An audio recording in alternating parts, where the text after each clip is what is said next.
자, 소래죄입니다. 129조 1항. 자, 공무원 또는 중개인이 직무에 관하여 뇌물을 수수, 요구, 약속하면 기수가 되는 범죄입니다. 자, 미수가 없다는 거 말씀드렸고요. 자, 먼저 주체. 공무원 또는 중개인만 되기 때문에 진정신분범이라고 합니다. 뭐 공무원은 다 아실 것이고요. 자, 근데 그 공무원 중에서 기계적, 육체적 밑줄 X, 기계적, 육체 종사자는 제외됩니다. 중개는 됐고요. 자, 밑에 판례 별표. 자, 뇌물수수죄는 공무원 또는 중개인만 주체가 된다 했는데 그 공무원 또는 중개인은 현직자를 말합니다. 빨간색으로 현재 동그라미. 자, 그런데요. 이 공무원이 현직 때 뇌물수수를 약속했어요. 근데 돈을 받은 것은 퇴직 후입니다. 세무 치시고. 퇴직 후에 수수를 했다. 그러면 현직 때 수수한 것이 아니고 퇴직한 후에 수수했기 때문에 뇌물수수죄는 되지가 않는 거예요. 그쵸? 자, 그럼 무슨 죄는 될 것 같아요? 현직 때 뇌물수수를 약속했기 때문에 약속죄는 가능하죠. 그리고 퇴직한 후에 받았다고 하면 별도로 사후수뢰죄를 처벌하고 있기 때문에 사후수뢰죄는 가능해요. 근데 이것이 중요한 것이 아니고 퇴직한 후에 받았다면 뇌물수수가 되지 않는다는 것이 중요한 거예요. 자, 이렇게 출제가 될 수가 있습니다. 뇌물 약속과 뇌물수수가 시간적으로 근접하여 연속되어 있다면 예외적으로 뇌물수수가 될 수가 있다. 그럼 틀려요. 됐죠? 그렇게도 출제가 많이 되었던 판례입니다. 자, 밑에 판례 보시면 파란색으로 이었던 자니까 현직자가 아니죠. 자, 떠났으니까 현직자가 아니죠. 그치? 그러면 자, 옆에 129조 제1항의 수뢰죄라고 하는 것이 단순 수뢰죄거든요. 그래서 이 죄는 성립할 수가 없다. X하시고. 그쵸? 자, 밑에 판례도 위촉이 종료가 되었다. 그러면 그 지위는 소멸되잖아요. 그 이후에 이후 세무 치시고 받았다라고 했을 때 마지막 줄에 단순 수뢰죄는 성립하지 않는다. 이런 말이. 자, 됐죠? 다음 페이지 갑니다. 자, 중요한 판례 나옵니다. 별표 쳐보시고요. 자, 올라갑니다.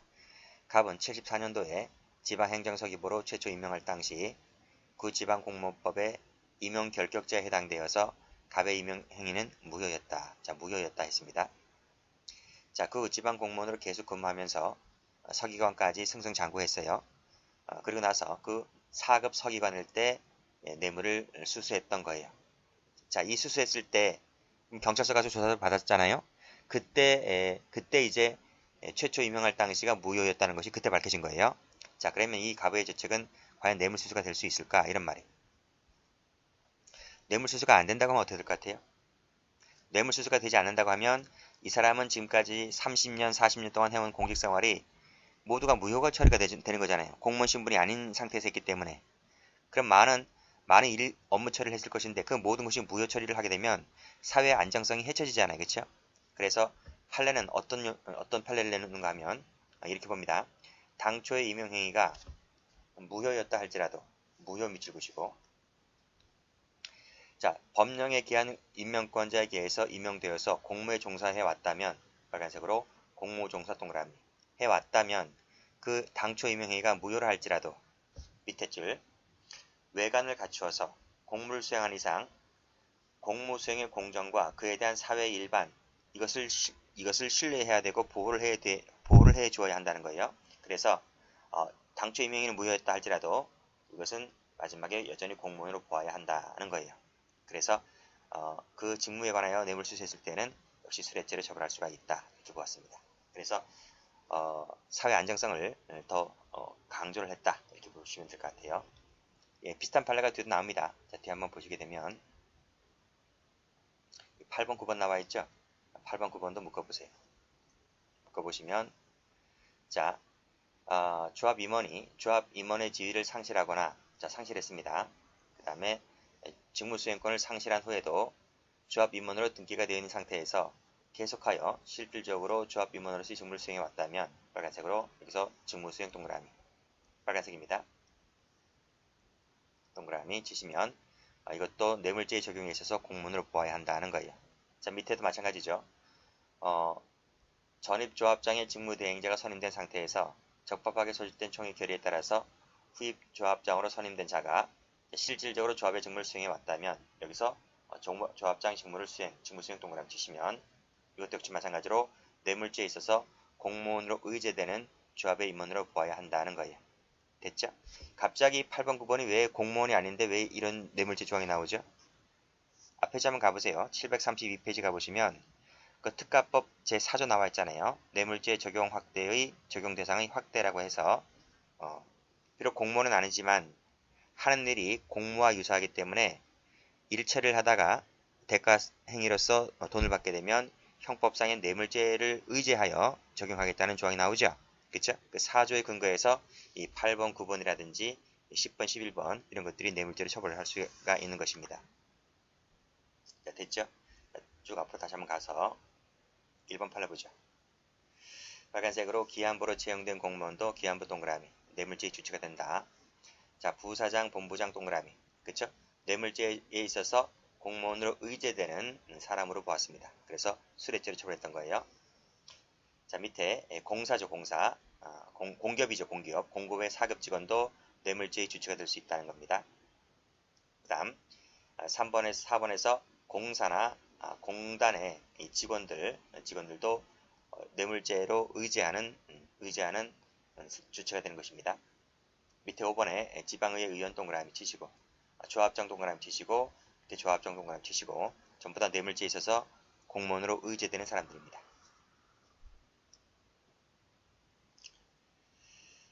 자, 그 다음 10번, 11번, 12번 이런 판례도 외워야 될까 하는 의구심도 있는데 어떤 판례니까요.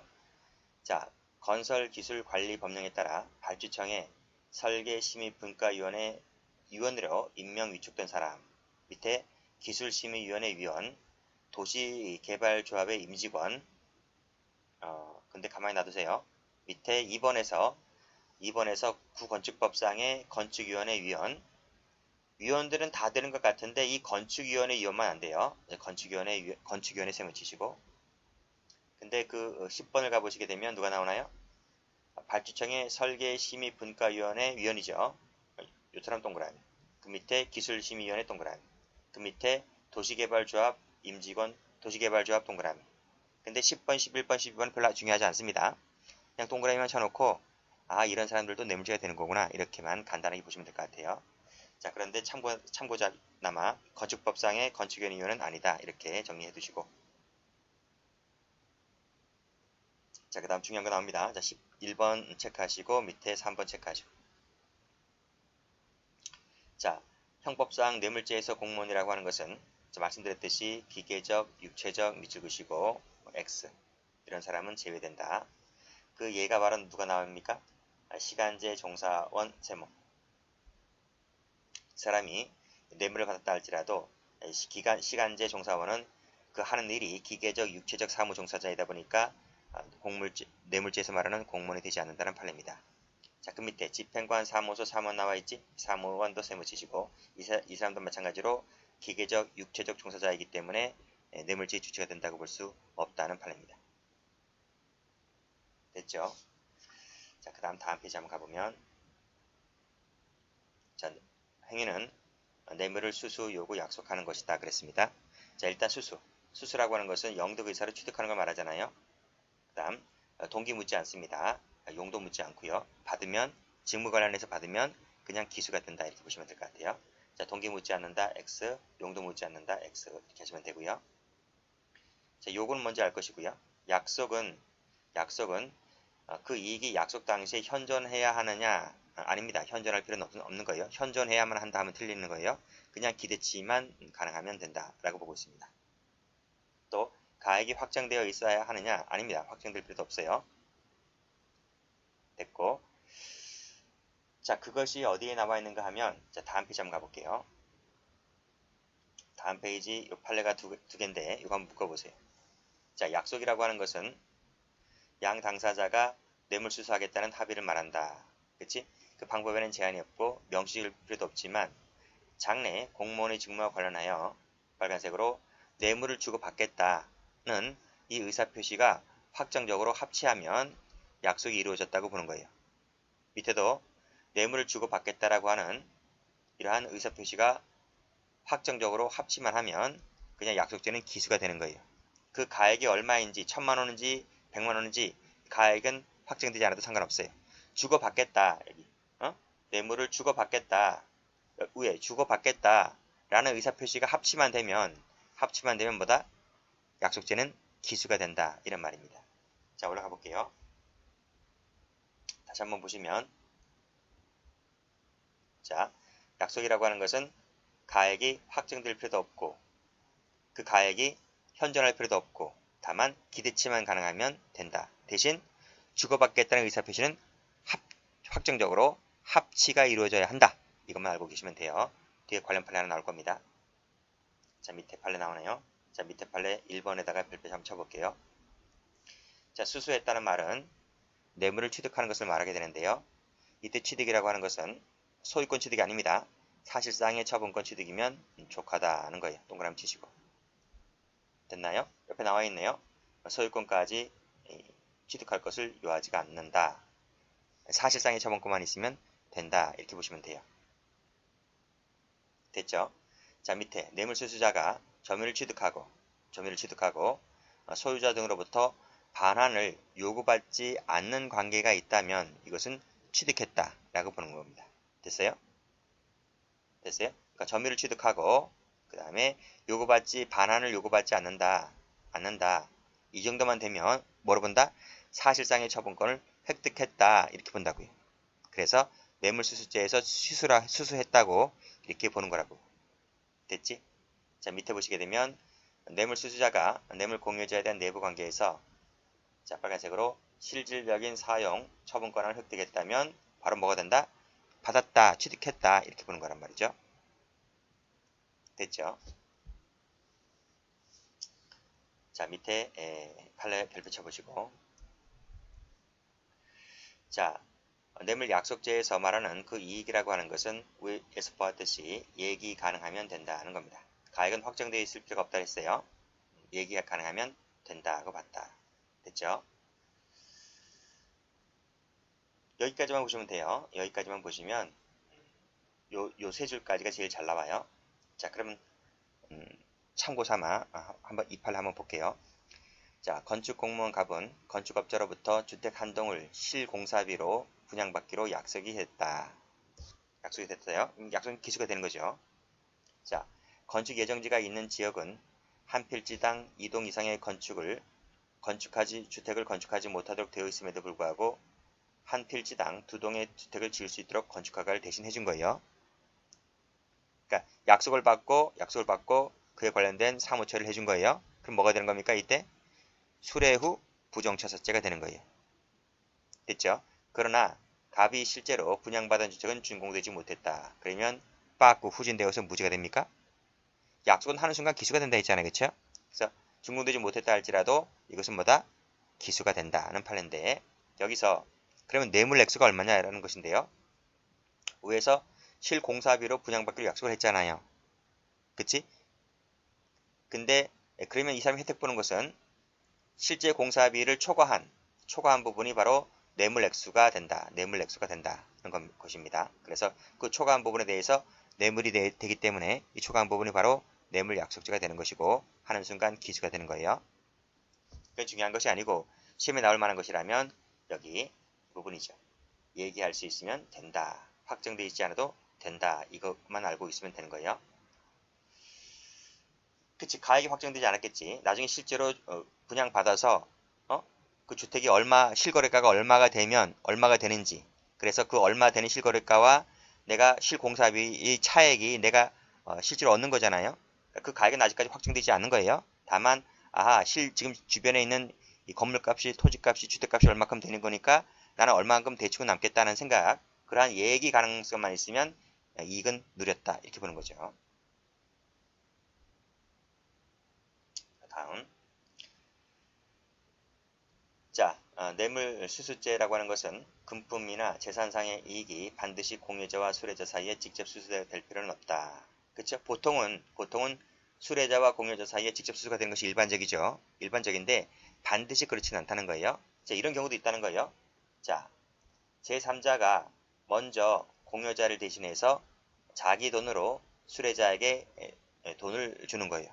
돈을 주고 그 다음에 내가 내 돈으로 줬잖아요. 근데 그 돈 액수를 공유자로부터 그 금액을 상환받는 방식으로도 얼마든지 가능하다. 이렇게 보시면 됩니다. 이것도 출제가 된 적이 있어요. 별표가 아직 안 되어 있지만 출제가 된 적이 있습니다.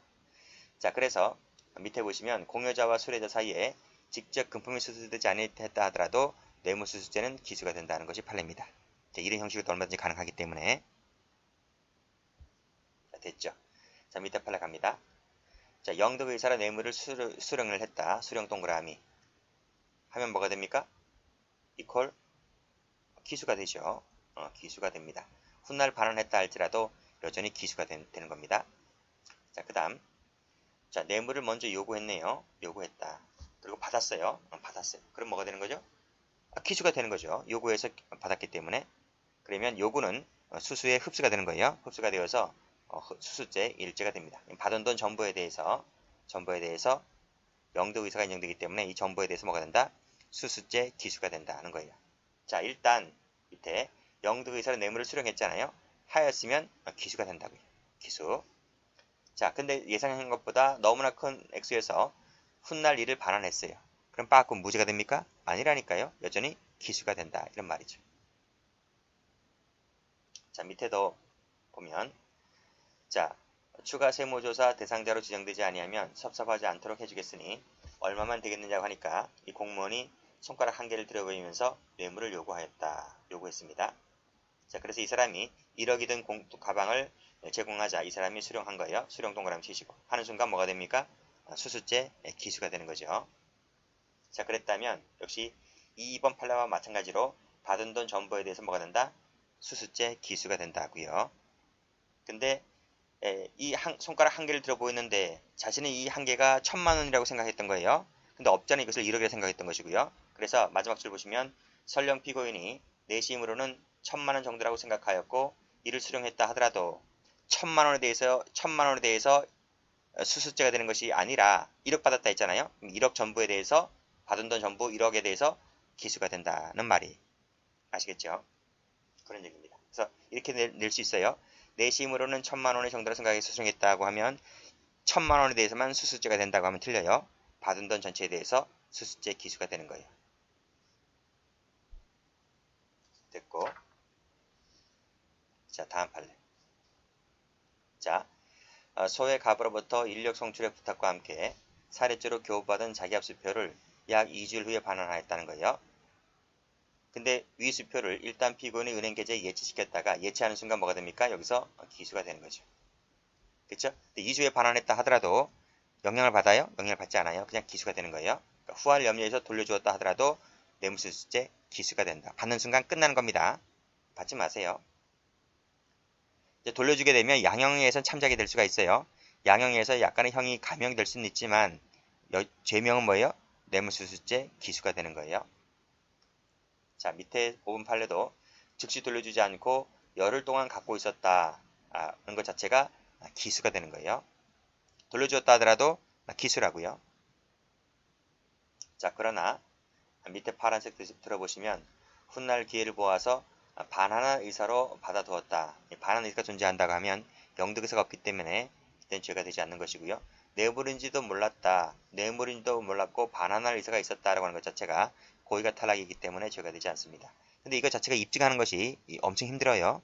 그러니까 입증이 되었기 때문에 이 판결로지 이런 지문이 나온 거예요. 자, 그 다음 불구의 몸이었다. 돌려줄 방법이 없어서 부득이 그 다음날 바로 돌려줬다는 겁니다. 바로 다음날 이것이 참작이 되었기 때문에 뇌물수수죄가 되지 않는다고 봤습니다. 또 편의를 봐준 데 대한 이 사례 차원에서 돌려준 것은 마지막에 약속이 이루어졌다라고 단정할 수가 없다. 이것이 무슨 얘기냐면 적어보세요. 이것이 왜 약속이 이루어졌다 단정할 수 없는가 하면 자, 약속이라고 하는 건 뭐라 그랬어요? 앞에 판에서 뭐라 그랬어요? 약속이라고 하는 것은 뇌물을 주고 받겠다는 의사표시의 합치가 있을 때 약속이 된다 했잖아요. 근데 세 번째 줄 보면 편의를 봐준 데 대한 고맙다는 차원에서 사례 차원에서 준 것은 이것은 뇌물을 주고받겠다는 의사표시 합치가 아니잖아요. 그래서 이것은 약속이라고 단정할 수는 없다라고 해서 무죄가 되었던 사건이죠. 자, 고의가 있어야 되고요. 고의 속에는 영득의사, 불법 영득의사가 있어야 됩니다. 그쵸? 영득의사로 받는 것이다. 자, 이 영득의사가 없다면 뇌물수수가 되지 않는다. 판례인데 밑에 파란색으로 보시면 성금 전달할 의사로, 연극제의 전달할 의사로 받은 것은 영득의사로 받은 것이 아니기 때문에 무죄다. 이런 논리예요. 이 판례도 출제가 잘 됩니다. 됐고, 그 다음 자, 죄수관계인데요. 자, 뇌물을 요구, 약속, 수수하면 이 세 가지가 각각 됩니까? 아니면 어느 하나만 됩니까? 자, 이 세 개 중에서 가장 중요한 행위태양이 뭡니까? 수수죠, 수수. 그래서 이 세 가지가 다 성립하는 것이 아니라 가장 중요한 행위태양에 나머지 행위태양이 흡수되어야 되는 관계를 우리가 협의의 포괄일제라고 불러요. 그래서 포괄해서 하나의 수수제만 될 뿐이다. 이렇게 보시면 될 것 같고, 자, 나머지는 됐고요. 타제의 관계에서 사기자 한번 보겠습니다. 자, 공무원이 직무에 관하여 타인을 기망하여 재물을 받았다라고 했을 때 그냥 받은 게 아니죠. 그냥 받으면 술래죄가 되잖아요. 근데 사기 쳐서 받았기 때문에 사기죄도 되는 거예요. 그쵸? 그러니까 죄는 두 개인데 행위도 두 개는 아니잖아요. 그치? 행위는 한 개였기 때문에 상상적 경합이다. 이런 말이. 자, 판례 봅니다. 뇌물을 수수했다. 수수죄 하나. 근데 기망해서 받았다. 사기죄 하나. 근데 이것이 행위가 한 개에서 이루어졌기 때문에 상상적 경합이라는 것이 판례입니다. 실체적 경합하면 틀려요. 자, 밑에 판례 보죠. 밑에 판례 별표. 자, 먼저 1번. 군인이 총기를 분실하고 그를 보충하기 위해서 총기를 취거해서 갖고 왔다는 겁니다. 그러면 불법 영득 의사가 있나요? 없죠. 총기 소유자가 바뀌어지나요? 총기 소유자는 여전히 국가예요. 총기 소유자가 바뀌어지는 것이 아니기 때문에 이때는 불법 영득 의사가 없어서 절도가 되지 않는다는 판례. 이것은 절도죄 할 때 말씀드린 바가 있습니다. 그리고 밑에 판례 보면 한 개 행위가 뇌물죄도 되고 사기죄도 되기 때문에 상상적 경합이라는 것을 위해서 말씀드렸는데 여기서는 사실관계를 보셔야 돼요. 부대 내에서 총기 한 개가 분실된 것으로 오인한 을이 자, 그 총기는 같은 일중대에 있다는 것을 알고 있던 군부대 병기과 하사 갑에게 이 총기 문제를 해결해달라는 부탁을 하면서 금품을 교부하자 이 하사인 갑이 위 행정착오였다는 사실을 감추고 금품을 받았다. 이 감춘 것이 뭐죠? 이게 사기죠. 사기. 부자기엔 사기잖아. 그렇죠? 그러니까 상대방이 착오를 제거해 주어야 할 사람인데 오히려 그 착오 사실을 숨기고 받았기 때문에 부자기엔 사기가 되는 거예요. 자, 여기서 감추면서 돈을 받은 것이기 때문에 이것이 행위가 한 개라는 거예요. 그치? 근데 단순히 받은 것이 아니고 사기쳐서 받은 것이기 때문에 사기죄도 되는 것이므로 답이 뭐다? 상상적 경합이다. 이런 뜻입니다. 이것은 사실관계도 한번 출제가 된 적이 있기 때문에 사실관계까지 같이 받으세요. 자, 두 번째는 횡령죄의 관계입니다. 자, 타인에 위하여 금전 등을 보관하고 있는 자가 그랬습니다. 자, 개인적 용도로 사용할 자금을 마련하기 위하여 적정한 금액보다 과다하게 부풀린 이 금액으로 공사계약을 체결했어요. 그 약정에 따라서 과다 지급된 공사대금 중의 일부를 자신이 되돌려받는 행위는 여기서 파란색으로 되돌려받는다 셈을 치시고 이 되돌려받는다는 것이 뇌물입니까? 아니면 횡령입니까? 라고 하는 것인데 판례는 횡령이래요. 횡령이다. 뇌물이라고 하면 틀려요. 뇌물이라고 하는 것은 내가 가만히 있는데 저쪽에서 돈을 갖다 주는 거잖아요. 근데 이 돈은 가만히 있는데 갖다 준 돈이 아니라 이것은 내 호주머니에서 나갔다 들어오는 돈이잖아요. 그쵸? 그래서 이 돈은 내가 임의로 처분했다고 해서 이것을 횡령으로 봅니다. 다음 판례가 더 중요하기 때문에 다음 판례에다가 별표를 쳐볼게요. 워낙 출제가 많이 됐던 판례입니다. 자, 수의계획을 체결하던 공무원이 자, 이 사람도 뭡니까? 보관자가 되는 사람이에요. 자, 그러니까 시청 공무원이다 군청 공무원이잖아요. 그쵸? 그러니까 시청 공무원, 군청 공무원은 그 시나 군에 있는 자금을 담당하는 보관자가 되는 거예요. 자, 이 공무원이 해당 공사업자와 적당한 금액 이상으로 계약을 부풀려서 계약을 해요. 그러면서 사전 약정에 따라서 그 부풀린 금액을 자신이 되돌려 받기로 약정한 다음에 결국 이 돈을 받아요. 파란색으로 세모 치세요. 이 돈은 여전히 횡령금이다. 이런 말이. 아시겠죠? 뇌물이다. 그럼 틀려요. 출제 많이 됐던 판례이고요. 자, 이제 끝났고 사전 수뢰죄를 갑니다. 자, 주체는 공무원 또는 중개인이 될 자면 돼요. 현직자는 아닌 거예요. 곧 될 자를 말한다. 밑에 나와 있지? 밑에 주체를 보시게 되면 합격 후에 발령 대기자라든지 당선 확정자 이런 사람들을 말합니다. 자, 그 담당할 직무에 관하여 청탁을 받고 청탁 동그라미. 이 청탁이 구성요건 요소이기 때문에 청탁이 빠지게 되면 본제는 성립하지 않습니다. 자, 그 다음 뇌물을 수수, 요구, 약속하게 되면 본제는 기수가 되고 본제는 그래서 기수가 되어서 본제는 성립하게 되는 거예요. 무슨 죄가요? 사전수뢰죄는 수수나 요구나 약속하면 곧장 성립한다고요. 그러나 아직은 현직자가 아니기 때문에 처벌은요. 되었을 때 이때 처벌이 가능한 거예요. 됐습니까? 자, 이것을 뒤에 나오겠지만 적지 마시고요. 맨 밑에 나옵니다. 이것을 객관적으로 처벌할 수 있는 조건이 만들어지게 되었다는 거예요. 되었을 때. 되지 못하면 처벌 못합니다. 자, 맨 밑에 한번 볼까요? 객관적 처벌 조건이다. 그래서 본제는 수수 요구 약속하면 성립하지만 처벌은 되었을 때 가능하다. 이렇게 되어 있습니다. 자, 올라가시고요. 자, 판례 사전수뢰죄는 청탁이 요건이다 그랬습니다. 청탁이 요건이지 그 직무행위는 부정한 것인지 아닌지 반드시 명시적이어야 하는지 아닌지는 묻지 않는다. 즉 명시적, 묵시적 불문이고요. 부정이든 정당이든 간에 상관이 없다는 겁니다. 청탁을 해서 뇌물을 수수 요구 약속하면 본제는 성립하기 때문에. 자, 밑에 판례 1번 별표 쳐보시고요. 자, 이 될자라고 했는데 이 될자는 과연 누구를 말하는 것이냐. 자, 빨간색으로 발령 대기자. 그 다음 당선 확정자. 그치? 여기까지만 알고 있죠. 근데 판례는 개연성까지 포함시킨대. 개연성까지. 우리가 선거 나올 때 가장 유력한 후보자 있잖아요. 그러니까 지지율이 막 40%, 50% 넘어가는 사람들, 그쵸? 여러 명이 나올 때 40%, 50% 나온다든지 그러면 거의 당선이 유력하잖아요. 그런 사람에게 업자들이 줄 서서 청탁을 하면서 돈 갖다 주게 되면 이게 사전수뢰죄가 되는 거예요. 가로 2번은 별로 중요하지 않는데 여기도 개연성 나와 있네. 검은색으로 동그라미 쳐보세요. 이런 사람들도 사전수뢰죄의 주체가 된다. 됐죠? 여기까지 하겠습니다.